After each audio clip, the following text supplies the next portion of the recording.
Du 24 au 26 juin 2025, pendant 3 jours, la salle La Perle de Sainte-Anne, située dans la commune de La Gombe, s'est transformée en véritable carrefour stratégique à l'occasion de la 2e édition de la Semaine de l'énergie. Cet événement majeur, organisé par l'autorité de régulation du secteur de l'électricité, a rassemblé décideurs publics, opérateurs privés, partenaires techniques et institutions autour d'un objectif commun: renforcer la dynamique du secteur énergétique congolais et poser les fondations d'une souveraineté énergétique durable. En parallèle des allocutions, la Semaine de l'énergie a offert un espace d'échange dynamique entre les acteurs du secteur. Les panels, sessions thématiques et rencontres bilatérales ont permis d'identifier des synergies et d'esquisser de futures collaborations pour renforcer les capacités énergétiques du pays. Le 26 juin, la clôture officielle a prolongé cette dynamique collective. Dr Sandrine Mubenga a rassuré le collectif que toutes les préoccupations formulées ont été captées et promet de fournir des efforts afin de satisfaire chaque partie. Grâce à ces 3 jours de rencontres, la majorité des préoccupations formulées par vous ont été captées par notre oreille attentive et seront résolues à notre niveau en ce qui concerne celles relevant de nos attributions. Et pour celles qui relèvent d'autres entités, je vous promets que le plaidoyer nécessaire sera fait pour leur prise en charge. Nous avons été honorés par votre reconnaissance positive du travail que nous réalisons à l'ARE. Ceci nous encourage à faire encore mieux en donnant le meilleur de nous-mêmes dans tout ce que nous faisons.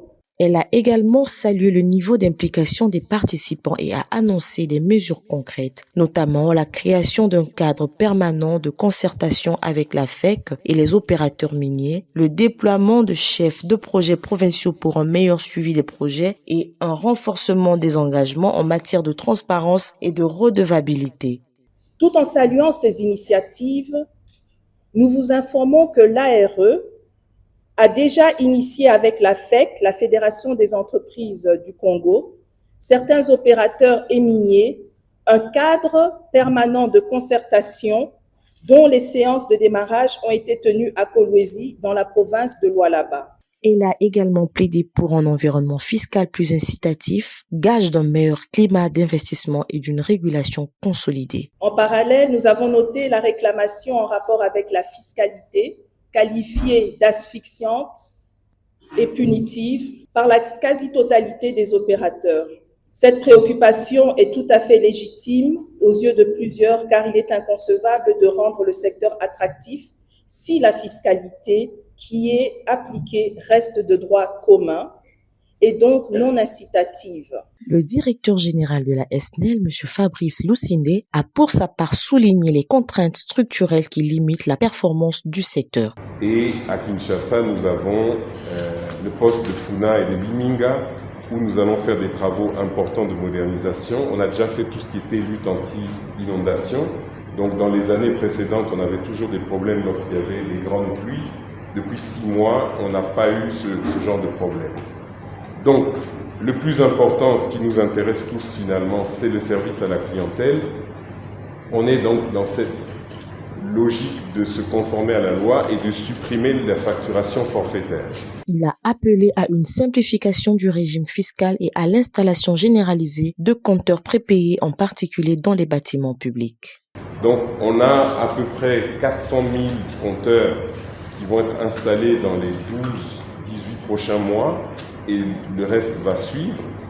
Au niveau de Kinshasa Ouest, Kinshasa Nord, il y a des projets importants de modernisation. Donc on venait de signer avec la firme Chine sous financement BAD un contrat qui va permettre de passer tout le réseau de 6600 volts.